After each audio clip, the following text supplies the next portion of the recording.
tá ruim para você.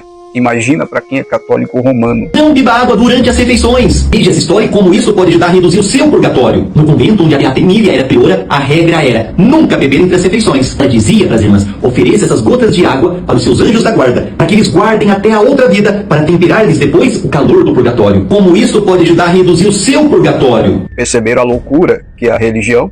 É sobre isso que eu falo aqui todos os dias para quem me segue e quem me acompanha. Mas vamos lá, desmascarando mais uma heresia católica romana. 3 motivos pelos quais não existem purgatório.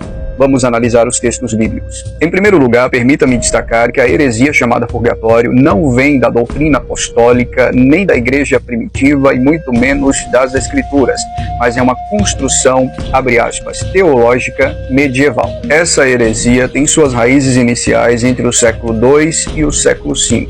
Nos primeiros séculos da igreja, alguns pais da igreja começaram a especular sobre a purificação da alma após a morte, mas sem formular uma doutrina definida. Essas ideias eram influenciadas pela filosofia platônica e pela noção de purificação da alma. Tertuliano, por exemplo, no ano 200 d.C., menciona orações pelos mortos, mas sem ideia de um lugar de purificação. Orígenes, no ano 185 ao ano 254 d.C., foi o primeiro a sugerir algo parecido com o purgatório interpretado para o fogo bíblico como símbolo de uma purificação espiritual. Ele foi mais tarde condenado por várias heresias no Concílio de Constantinopla II, em 553 d.C.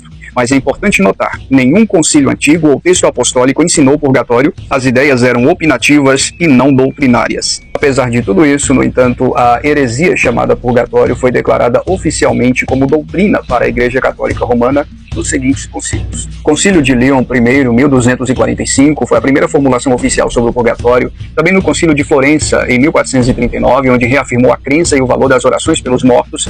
E também no Concílio de Trento, de 1545 a 1563, onde tornou o purgatório dogma, condenando quem negasse a sua existência.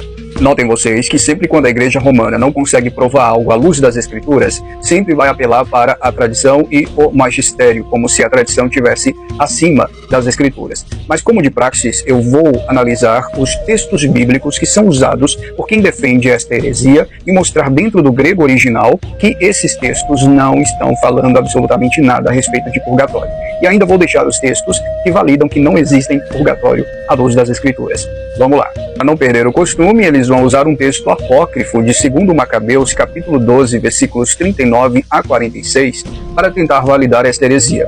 É bom lembrarmos que o livro de 2 Macabeus é um livro apócrifo que surge por volta do ano 124 a.C., durante o período intertestamentário, ou seja, entre o Antigo e o Novo Testamento.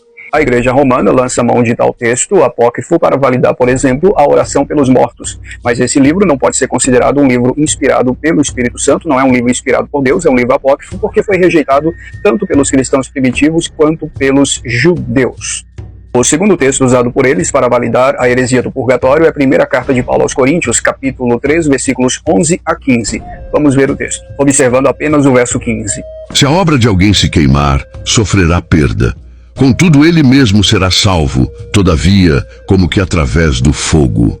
Eitinos ergon katakatezetai, zemiotezetai, hautos sotezetai, hautos dehos diapiros. Paulo não fala aqui de almas sendo purificadas no purgatório por intermédio de oração de ninguém. Paulo aqui está falando de obras sendo testadas pelo juízo divino, isso dentro do próprio texto. Os próprios termos gregos katakatezetai, que dá uma espécie de consumir, de consumação, e o pyros, que dá a ideia do fogo aqui no grego, dá uma ideia de provação e não de expiação. O texto não está falando de salvação.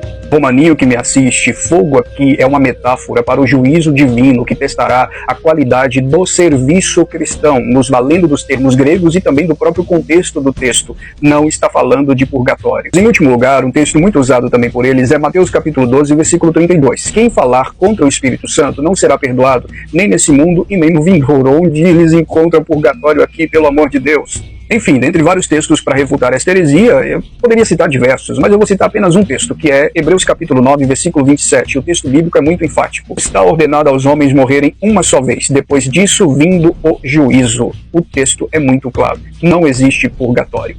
E você acredita nessa heresia? Não esqueça de comentar, compartilhar também com seus amigos.